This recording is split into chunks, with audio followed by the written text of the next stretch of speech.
I can't believe that you came into my life. You made me feel again, now it's my turn. You say you've always been a little bit shy, but I can put an end to your fears. Let me show you a place where you gon' wanna move your feet until they start to bleed. DJ, take it away. Tonight is all for you and me. So baby, spin and let the music begin. I know you feel it within, so go ahead and just spin for me. Won't you spin? Don't let the doubt in you win. I know you feel it within, so go ahead and just spin for me. Won't you? I know it's hard for you to give it a try, but you are not alone. I'm here with you. I think you owe it to this beautiful night to lose all your control. Do it for you. Let me show you a place where you gon' wanna move your feet until they start to bleed. DJ, take it away. Tonight is all for you and me. So baby, spin and let the music begin. I know you feel it within, so go ahead and just spin for me. Won't you spin? Don't let the doubt in you win. I know you feel it within, so go ahead and just spin for me. Won't you?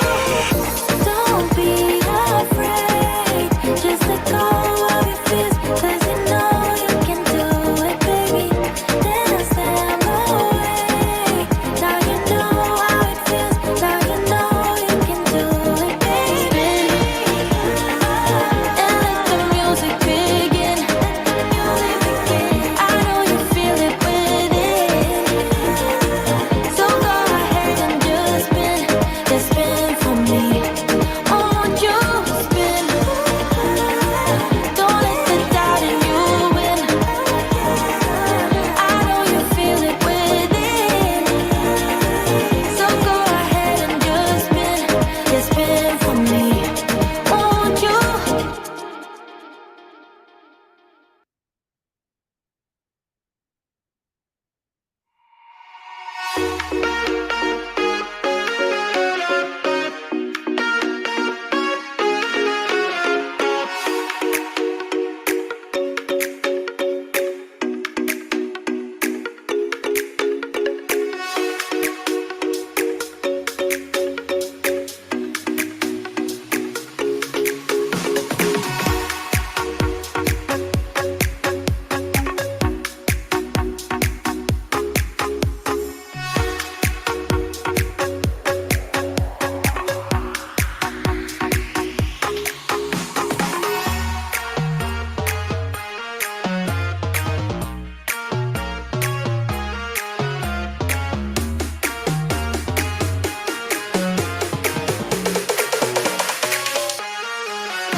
Story, but he did. So I just thank him in advance for continuing to paving the way and guiding me. I'm ready for myself getting worked out. Perfect. So you are sitting here with me today, hearing my story, learning about me, and allowing me to share my story with you all. You know, I know that we're all a villain in someone's story, and I know I'm a villain in someone's story. Someone is a villain in my story, but it all me. He said, I'm calling you to do something big. And I'm just like, okay, God. And I was in the shower and I remember the exact moment. It was actually in 2017. I had been probably in the social work field at that point for about a year and a half. And he's like, yeah, I'm calling you to do more, something big. I'm like, okay, God. And he's like, I want you to start a women's empowerment organization. And just the thought of it, to let you know that you do not have to look back. Your past is not where you at now. Your future is so much brighter. Never take every moment as to be like, okay, why I'm going through this. It's for your pressing, it's for your pushing, it's for your pressing, it's for your breakthrough. So continue to high school ages through those phases has been a tremendous impact. And for me, I just continue to move on because for me, it's in my purpose and my calling. And I just want to do my purpose and what God has called me to do, and keep going, because someone out there, may be looking for you. You may be. His line is always open and he always answers. That's the type of source you need to tap into. And that's who I'm connected to. I'm telling you, it's a great feeling. It's a great feeling that knowing you went through so much hell, you don't need to look back to be reminded. Keep looking forward. It's nothing back there. Nothing. Whatever the devil think he took into, you can have.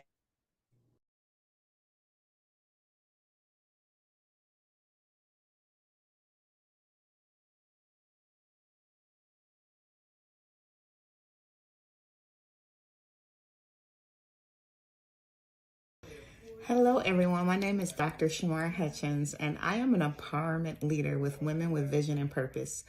And I come to you to tell you that I joined this amazing organization because I believe in the power of community. And that also, I believe in women driven by a clear vision and a strong sense of purpose.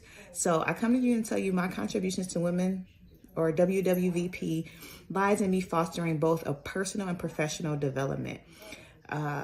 Basically, I am joining the platform because of the networking, me being able to exchange between diverse populations, getting their idea, having a meaningful movement that is shaping a more dynamic future for all women across all different spectrums.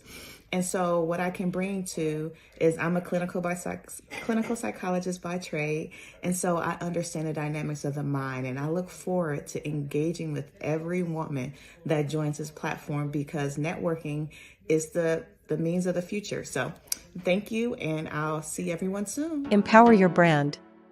Achieve success. Visit www.bym.services. Hi, my name is Candace Wilson. I am the owner of Power Pro Clean LLC, which is a residential and commercial cleaning company here in Houston, Texas. We're a small business. We focus on move-out cleans, commercial cleans, and Airbnbs. We've been in business for 9 years, and what I love most about the business, and when I first started it, is it gave me the flexibility that I needed as a single mom to be there for my 2 high school students at the time. that graduated now. Having the cleaning business has expanded my character in areas that I was not expecting it to, promote growth. I've learned that I am a true servant. A lot of people didn't even know that I was the owner in their homes cleaning. And what I've learned is anybody could clean, but it's a certain type of personality that is attractive in the cleaning industry. For one, being trustworthy, and I believe that my anointing has a lot to do with it as well, because I always consider myself and my team as atmosphere shifters. And we would get in these homes or these businesses and shift the atmosphere and just bring a positive vibe and just a fresh, start. And, cleaning helps with the mind, when your space is clean, and, when you can relax and, not think about it, and just, wake up to a clean house, fresh vacuum floors, clean mop floors, tubs, bathrooms, the whole shebang. It was needed. And a lot of people would say, well, why did you start a cleaning business? What made you pick a cleaning business? And actually, I was in school for real estate, and I was in my class, and at this particular day, we had like 3 different brokers come in, and they talked about, showing the homes. And they were like, you want to make sure before you show the home that the home is clean, because women, when they want to buy a home, they focus on the kitchen and the bathrooms. And I was like, yup, that's right. And I never forget, I was like, well, dang, if I'm going to be a real estate agent, then I have to start, there's going to be days where, I'm not selling, and there's going to be days where I'm frustrated, because I had, realtor friends in the past, and I was like, oh my gosh, she's crying because she didn't sell a house and she needs the money. And I didn't want to go through that. I was scared. So I started my cleaning business, and I was given an opportunity to get ahead in life. And I took that money and I started my business. I took it from regular Candace's cleaning service, which I started in 2009. And I went LLC. I got me an office. I branded it. I went the whole shebang. And I was taking any and every kind of job at the beginning. I mean, I was just doing everything just to say, we got a new client. We got more business. And my pricing was bad. I was like undercharging and doing more work than what I was paid to do. It really taught me how to market and, set the tone for my business. And once I got the full message of it, because I went out and spent all this money on marketing, all these different companies were coming. Oh, we're going to put your business at the top of the search list. We're going to this, we're going to that. And I'm like, yes, let's do it. And it never happened. What I later learned, that my business grew from word of mouth. And if I had known that, I just would have been still. But I was so anxious to prove myself, not only to others, but to myself, that I made a lot of mistakes. So the business, it grew. We did really, really well during the pandemic. Y'all know, people were getting shut down at their jobs, and they couldn't return to work until they had a professional COVID clean. So we were doing office cleans that took us maybe 30, 40 minutes and making a lot of good money. That was probably one of my best years. In the year after. And then things started to slow down after the pandemic and the freeze here. So I said that to say this, and the business has not went the direction that I wanted it to go, that I had in mind. And I was very frustrated with that. Not to mention, cleaning takes toll on your body. You're doing a lot of bending, stooping, twisting, stretching, a lot of side to side stepping. It was exhausting. And it was hard to build the manpower that I needed. It is hard to build the manpower that I need, because you need consistent, dedicated cleaners. They need to have a car. A lot of people didn't have a vehicle, which that put an extra strain on me to pick them up or, drop them off. And it was just a big strain. So I put my kids to work. And at the time they were in high school. They're grown now. And at first I felt a little guilty about it until I started to see the growth and dedication and the wisdom that they learned from it. Like, I wanted to show them that, there's sacrifices that need to be made when you're trying to grow in life. And I'd never wanted, I said, God, if you take me from this earth, let my kids know how to bounce back from a situation that could bring them down. And that's a gift that God gave me on how to bounce back from a lot of things. I'm like, if you ever find yourself in a place where you feel like there's no way out, whether it's a relationship with a man or a woman, or it's a job, or, anything, know how to get back to God, know how to get to God, know how to call him, know how to, seek his face, know how to, work your way through.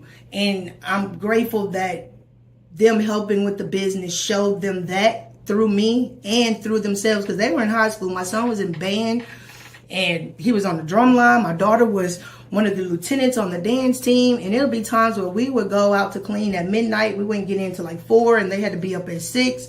Not to mention they had to go through their 7 hours of school and then go to practice. And they did it. It built so much drive and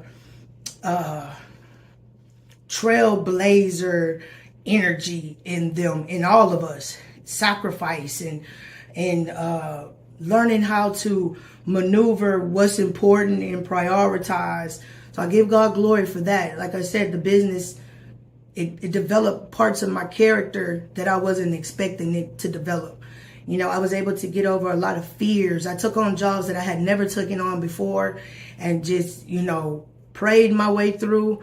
And the customer would be like so impressed to where, you know, they would send more work, or they would, you know, call us again. They would, you know, refer us and all these different things. And it was the part of, you know, I don't like your price, but I like you. And that's one thing in business. You know, there's a lot of different kind of businesses, but it's the character that people really like. So I give God glory for the character development. And I also give him glory for the strength that he gave me to press through with it. I'm a widow and I'm remarried to an amazing husband now. But during that widow season, I was blessed to have the funds to carry me through, but I knew the money was going to run out. So I was like, well, let me start my business. So when because we were living off the money, I was paying rent off the money, I was paying car notes and bills off the money. And I said, let me start this. And it did exactly what I had set out for it to do.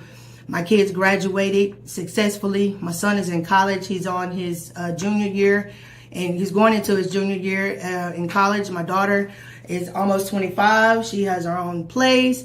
She's doing well. I'm proud of her. You know, everybody's going through their transition, and I'm glad that I was able to show them grind, hustle, faith, endurance, perseverance, character, sacrifice. You know, that's what the business did. And I believe that that is more important in the long run, because the money can come and it can go. But I think that is what is the blessing out of it, even though it hasn't taken off in this big skyscraper building that I would like, and all these different departments and all these different contracts throughout the world, and sweeper trucks that sweep the streets, and these window cleaners that had the big machines to bring them up. You know, this was my vision. You know, we're going to start small and we're going to grow.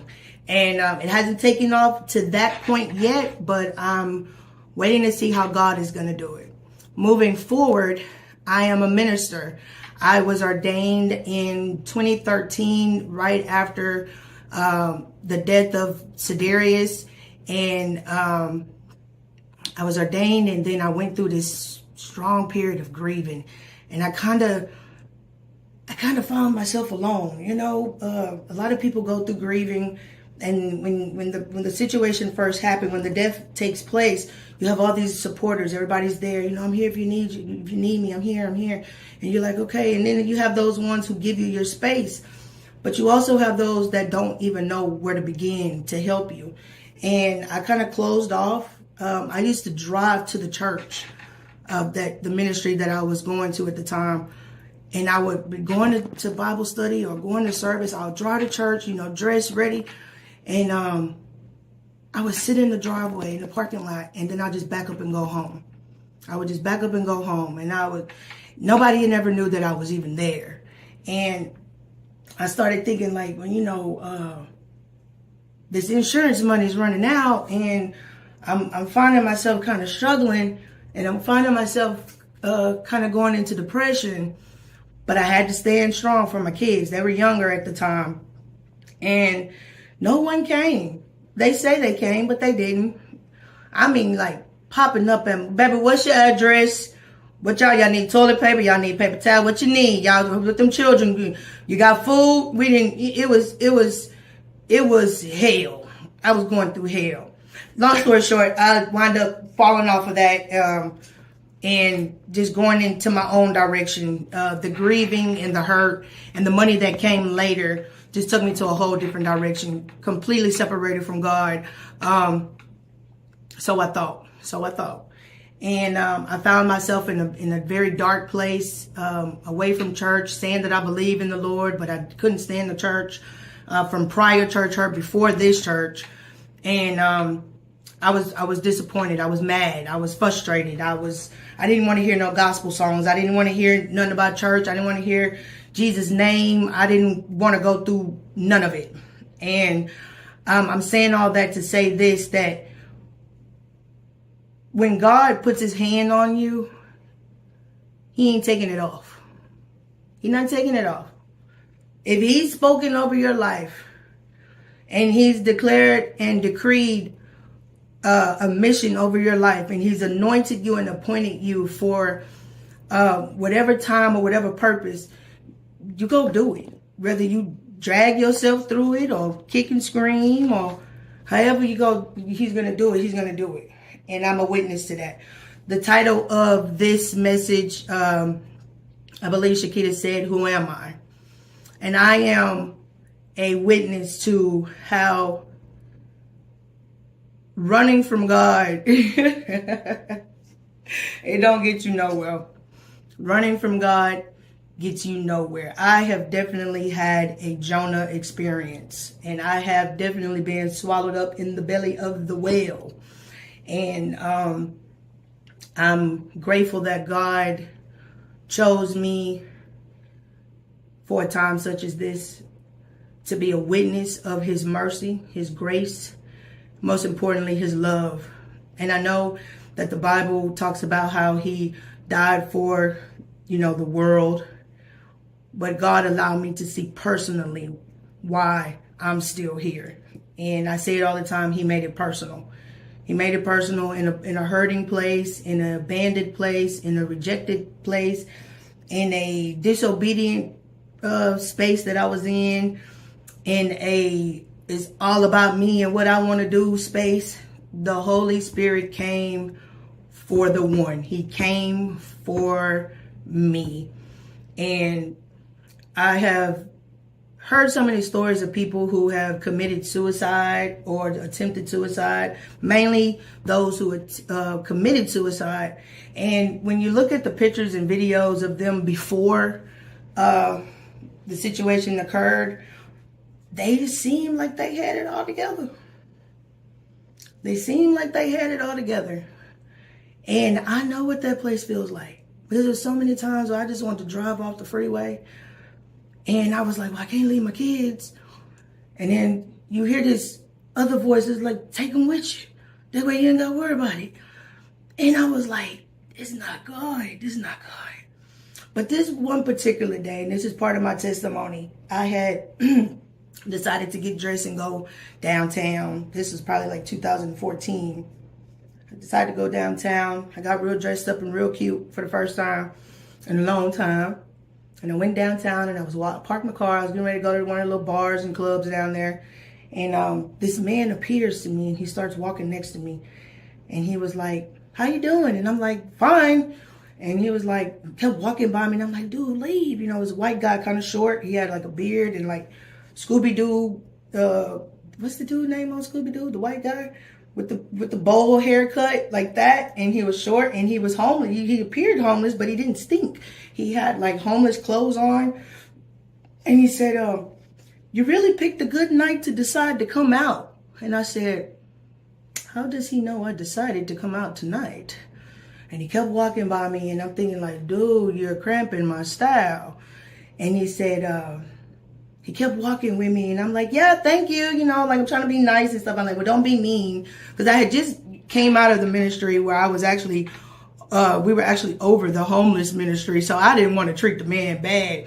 But my insides was wanting him to get away. And then the Holy Spirit, he was like, no, you can go out there and feed him. You can't, be walking with him now. You don't want to be seen. So I slowed down. And I said, what's your name? This man said, Candace, my name is Paul. And he shook my hand. And I'm like, first of all, I never told you my name. And he's holding my hand and we're like face to face. And he's holding my hand in a shaking position. He's holding it tight. And I'm looking at him and I'm still in shock of how he knew my name. And he said, Candace, you are important. And like this point, I'm like, wait a minute, God. wait a minute. He said, you have a good heart. I could feel it. And I said, I was like, thank you. And he was like, I want you to know that you are important, Candace. And I said, okay. And he let my hand go and he started to walk off. And I said, Paul, and he turned around. He said, yeah. I said, remember my face. Because I was like, I'm going to get back to feeding the homeless and I'm going to see him again. And he said, I see you again. And y'all, when I tell you this man disappeared. And I tell this story to the end of the earth. Until my last breath. As long as I got breath in my life, in my lungs, I'm going to tell this story. Because this particular day, I had said I was going to get drunk as a skunk and drive myself off the freeway. That was my sole purpose of going out. Because I did not know where to turn. I did not have someone there to really, truly be there. My mom was there as much as she could, but she was hurt too. You know, the church that I was going to said that I was unreachable, but I beg to differ because nobody ever came to reach. And I'm like, well, they didn't come. And they told me to get over my pity party. And that God gave the children of Israel 30 days to get over Moses' death. And my comeback was, well, Moses was not married to the children of Israel. He was a leader. He wasn't, making love to this person, sleeping with this person, or, being one as a married couple. So that really vexed me and it really ticked me off. But I say that to say this. God comes after his chosen. He comes after his chosen. And we can kick and scream. We can rebuttal. We can buck. We can doubt it. We can run from it. We can hide from it. So we think there's no hiding. When God has his hand on you, he has his hand on you.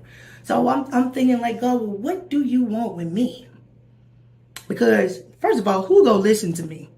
I have done everything under the sun. Character totally just distorted. And I remember God telling me, he said, you're the perfect one. And then I started like finding all these different stories, like looking into the stories more in depth, like the woman with the alabaster box and, how she went to Jesus and was at his feet crying and, anointed his feet with the oil, the expensive oil that she had. And then, the men that were there, they were like, if he say he a prophet, if he knew what kind of woman this was, he wouldn't even, want her around. She was the perfect kind of woman. She was pure-hearted. And that's who I am. A pure-hearted woman who lived in sin, who made a lot of bad decisions. And firsthand, I have experienced God's mercy, his grace, his mercy that renews every morning like the morning dew. Like the morning dew on your car, the morning dew on your grass, the morning dew that's outside. It's new dew. It's not the same dew. It's brand new dew. His mercy renews like that. And I am a witness to exactly that. I like to compare myself with Pimp My Ride. There's a show with Exhibit is the host. And thank you, Lord, because I forgot that name. He's the host. And they'll go find these old beat up cars, old rusty cars, and they show the car, and it's like, oh, Lord. And they completely refurbish the car. They take something that looks like it's useless. They strip the seats. They may put brand new seats. They may keep those original seats and tailor fit them for the car and, put new leather on them, new seat belts, new carpet, new roof. They might cut the roof, new windows, new door handles, new engine, new windshield wipers, new mirrors on the side, new door handles, new tires, all this new stuff. And then they paint it and they gloss it up. And then if they got one of those special guys on there, they'll put like a coffee machine inside the car that makes coffee, or a special kind of radio, or it'll tailor fit the person. that the car is for, or, you know, however they did it. And that's how I like to see how God does us. I feel like God does that with me. Something that the world counted out. And he goes in and he rewires and he restructures and he takes he takes those bad seats and they look useless, and he take those seats and he recushion them and he reshape them, and they're custom, they're tailored for that vehicle, for that person, for that body, for that vessel to be used for his glory. For his glory. For his glory. The woman at the well, you know, who had 5 husbands. Jesus intentionally met her at that place. He intentionally left his boys and intentionally waited for her to talk to her. And there's no greater love than the Lord that'll come and get you where the world counted you out. She was counted out. She was a Samaritan woman. She had been with some different men. You know, you got the woman with the alabaster box, you know. The story cuts off. We don't get to hear the full story of the woman with the alabaster box. We don't get to hear the full story of the woman that was at the well. We don't get to hear the full story of the woman who had the issue of blood. We don't get to hear the full story of Tamar, who was raped by her brother. But there's women like me and you who are here today who can give our full story. We can answer the questions. We can answer the questions that somebody, how did you make it out of there? How did it make you feel? What happened after that? I want to ask Tamar, how did you live? They said that Tamar lived an isolated life after, you know, her brother raped her and her other brother killed that brother. What happened with Tamar? We don't know. But we have each other to sharpen each other. We have each other to lift each other up and, you know, tell our story. And that's another thing, you know, we have to be careful of who we tell our story to, because a lot of people aren't mature enough to hear the full story. You know, you go out and tell somebody how you used to be a prostitute, or how you used to do drugs, or how you had abortions, or how you don't know who the father of your child is, or how you've been married, you know, 4 times, or how you was in an abusive relationship, or how you used to go in and out of jail for arguing and fighting with your mama. Can't tell that story to everybody. Who am I? I am she. I am she, and I'm bold about it. I'm bold about it. I don't think that there's anything anybody could say about me that I haven't already beat myself up about. There's a part in the movie 8 Mile with Eminem where, you know, they were battling, and I can't remember exactly, but they were like, yeah, you got your boy shot himself with his own gun, and you live in a trailer park, and you this and that. So what Eminem decided to do when he got up there, he was like, yeah, my boy, he did shoot himself, and I do live in a trailer park with my mom, and I am this, and I am that. He beat them at their own game. You know, but God takes us and he renews us. And I just want to encourage a woman today, don't be afraid to tell your story. Don't be afraid to tell your story of being a side chick, being the one that was cheated on, the one who got fired for X, Y, and Z. All these different stories that we scared to tell. And that's exactly what God needs in this hour. So many people faking it. They putting on this, oh, I got it all together, this act. And I'm not saying don't, they have the saying, fake it till you make it. Well, you know, sometimes you got to keep it real. You know, sometimes fake it till you make it it comes with like, okay, you're going for an interview. You go find you the best one suit you got and you make that one suit work for you. You know, you got a gray jacket, a black jacket, and a navy blue jacket. You switch the jackets up, or you switch the pants or the skirt with different, that kind of stuff. But I'm talking about being fake, like you just got it all together, and at home you just totally something else. Anybody that knows me knows that I'm real, and sometimes I think I need to stay in my corner because sometimes you can be too real. And I want this message to encourage any woman out there to have purpose with the vision that God gave you, whether it's making cupcakes or making pencils. You know, God could use you, and not only use the project that you're doing, but he can use your story behind what you built. And I have so much more to say. I wish I would have bought a brick in here, because I had a little illustration earlier that I wanted to think about, but let's just pretend that this is a brick. And you got all these bricks thrown at you. You know, the woman who was caught in adultery, they wanted to stone her. So let's just say they were throwing bricks at her. Throwing bricks. And you take those bricks and you stack them and you stand on them. You stand on them, and it makes you higher and higher and higher. The whole time, Jesus right there with you. Jesus right there with you. I took every brick that was thrown at me and learned, and am still learning how to use my bad for my good. From the molestation, from the running away, from the in and out of juvenile when I was younger, all the jobs I kept getting fired from. Oh, it was awful, y'all. I would have a job, and they would have to, either they would need to lay me off because of hours, or I had to keep taking off because I had kids. You know, God put me in a position. I was like, you know what? I'm getting tired of getting fired. I need to do something about this. And I had some big broke days. You know, but nevertheless, I trusted God. I was even at one point where I was sewing. I didn't have a job, but I was sewing with food stamps and time. I was like, God, I'm going to keep sewing these food stamps until you disqualify me from getting food stamps. And I did. So I just wanted to encourage someone to be you. Tell your story. Somebody needs to hear it. Somebody needs to hear and see how you made it through it. They need to hear your purpose. They need to hear your vision.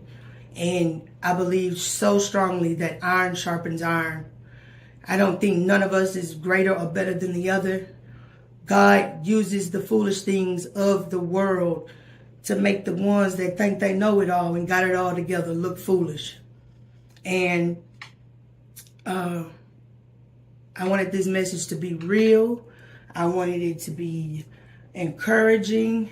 And I truly hope that it helps someone. This is like my third time recording this, and each time it gets better. So, Shakita, I love you. Thank you so much. I'm so proud of you. You've always kept it 100. You never gave up on me. You're one of those rare kind of women that, you know, you've been through so much, but you keep going. And I'm proud of you, girl. I am proud of you. And I know God got greater for you. Keep striving, keep pushing, keep doing what you're doing. Stay encouraged, be motivated, be tenacious, be, resilient, be bold, be fierce, be courageous. God said, be strong and courageous. Don't look to the left or to the right. Don't worry about what they doing, what he doing, what she doing, keep doing what you're doing. Because the world needs real people, and Shakita, you are one of those people. And I'm honored to be a part of Women with Purpose and Vision. And I love you greatly. Thank you so much for having me. Goodbye. I can't believe that you came into my life. You made me feel again. Now it's my turn. You say you've always been a little bit shy, but I can put an end to your fears. Let me show you a place where you gon' wanna move your feet until they start to bleed. DJ, take it away. Tonight is all for you and me. So baby, spin and let the music begin. I know you feel it within. So go ahead and just spin for me. Won't you spin? Don't let the doubt in you win. I know you feel it within. So go ahead and just spin for me. Won't you? I know it's hard for you to give it a try, but you are not alone.